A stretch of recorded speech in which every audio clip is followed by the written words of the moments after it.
பொதுவா சொல்றேன், தேவனை விட உன் சொந்த பந்தங்களுக்கு முக்கியத்துவம் கொடுக்காத. தேவனுடைய சமூகத்தை விட்டுட்டு சொந்தக்காரன் ஃபங்க்ஷனு, அக்கா காது குத்துறாங்க, மாமாக்கு பேர் வைக்கிறாங்கன்னு சொல்லிட்டு போகாத. தேவனை எல்லா நேரத்திலும் நீ தேவ பிள்ளை என்பதை காட்டு. ஆமாவல்லையா? தேவன் இல்லைன்னா உன் உற்றார் உறவினர்கள் இல்ல, தேவன் இல்லைன்னா உன் அப்பா அம்மா இல்ல, தேவன் இல்லைன்னா உன் பிள்ளைகள் இல்ல. முதல்ல தேவன். இன்னைக்கு கர்த்தருடைய பிள்ளைங்க நீ ஒண்ணு சொல்றேன், சொந்த பந்தங்கள் வேற மதத்துல உள்ளவங்களா இருக்கலாம், ஆனா நீ அந்த இடத்துல தேவனை காட்டணும். ஞாயிற்றுக்கிழமை ஃபங்க்ஷன் வைக்கிறாங்கன்னா ஞாயிற்றுக்கிழமை என் தேவனுக்குரியது என்கிறத நீ உறுதியா இருக்கணும்.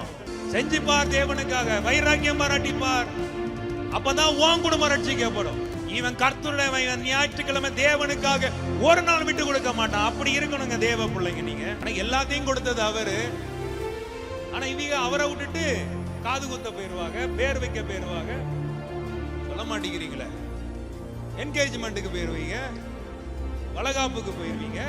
அன்னைக்கு தான் பிசினஸ், நல்ல பிசினஸ் வந்திருக்கும், பிசினஸ பார்த்து போவ. பட் தேவன் எதை எதிர்பார்க்கிறார்?